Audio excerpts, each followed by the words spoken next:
반가. 안녕하세요. 박용덕입니다. 2024년 제35회 공인중개사 시험대비 기출 보객이 28회 17번 문제입니다.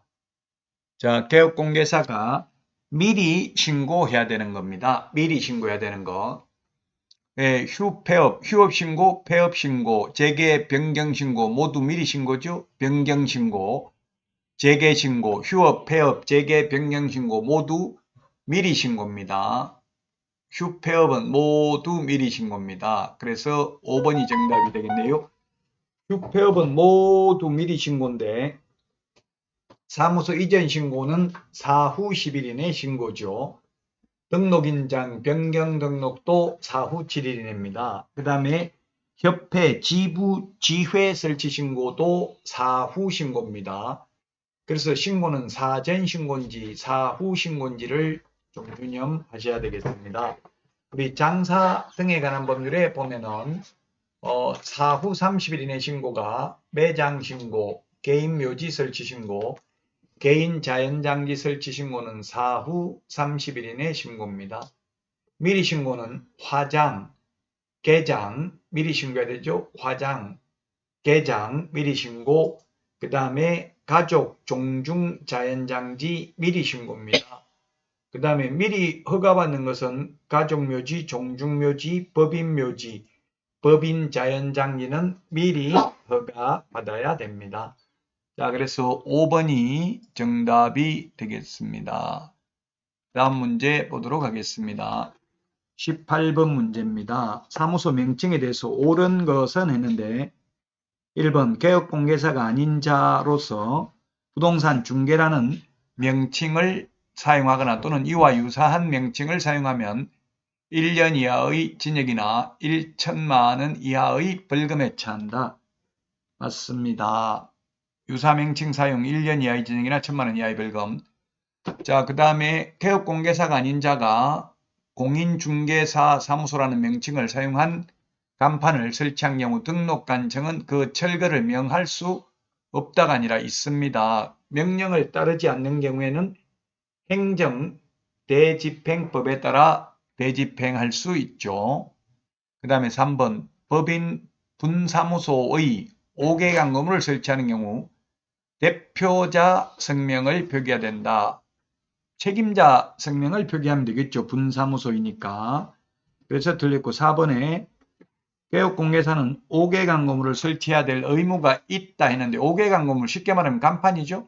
간판 달지 않아도 됩니다. 설치 안 해도 됩니다. 의무사항은 아닙니다. 다만 광고를 하기 위해서 현실적으로는 간판을 설치하고 있고요.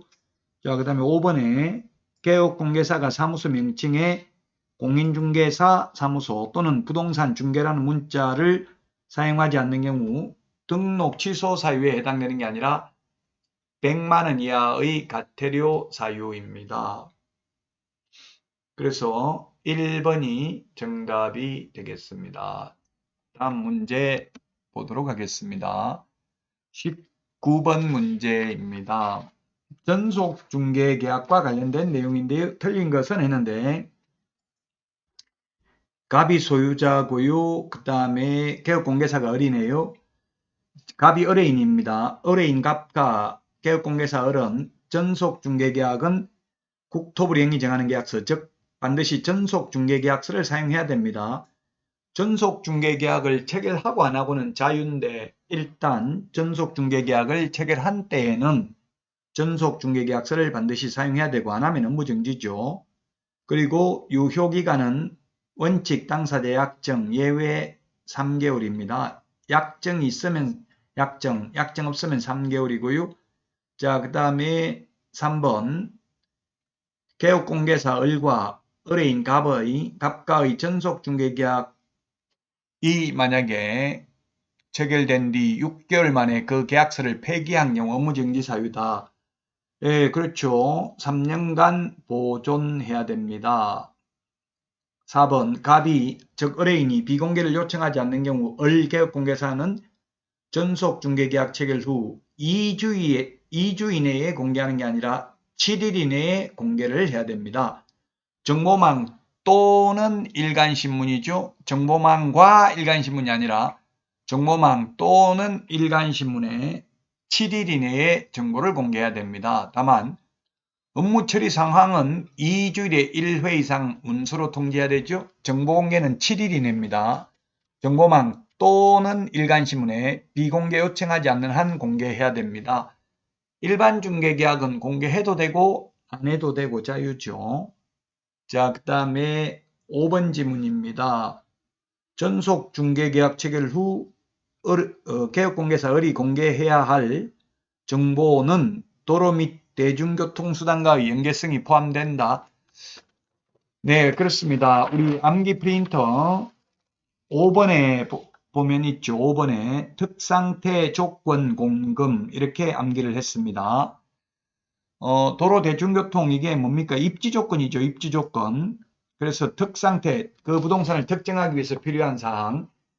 그 다음에 벽면, 도배 상태, 시설, 설비 상태, 입지 조건, 환경 조건, 권리관계, 공법상 이용 제한, 거래 규제, 거래 예정 금액, 공시지가 공개해야 됩니다. 단 임대차인 경우 공시지가 공개하지 아니할 수 있고요. 권리관계 중에서 인적 사항은 공개하여서는 아니 되고요. 자, 그래서 4번이 정답이 되겠습니다. 다음은 20번 문제 보도록 하겠습니다. 개업공개사가 의뢰인에게 민사집행법에 따른 부동산 경매에 관한 설명으로 틀린 것입니다. 자, 매각 방식은 호가 경매, 기일입찰, 기간입찰 세 가지 방법 중에서 집행법원이 정하는 방법에 따른다. 두 가지가 아니고 세 가지 다 시험에 출제됐고요. 2번 강제경매 신청을 기각하거나 각하하는 재판에 대하여 즉시 항고할 수 있습니다. 상급법원에 이의를 제기하는 걸 항고라고 하죠. 명령이나 결정에 불복하는 겁니다. 자, 그 다음에 3번 경매 개시 결정을 한 부동산에 대하여 다른 강제 경매 신청이 있는 때에는 법원은 뒤의 경매 신청을 각하해야 된다. 이게 틀렸네요. 지금 틀린 정답을 묻고 있는 거죠.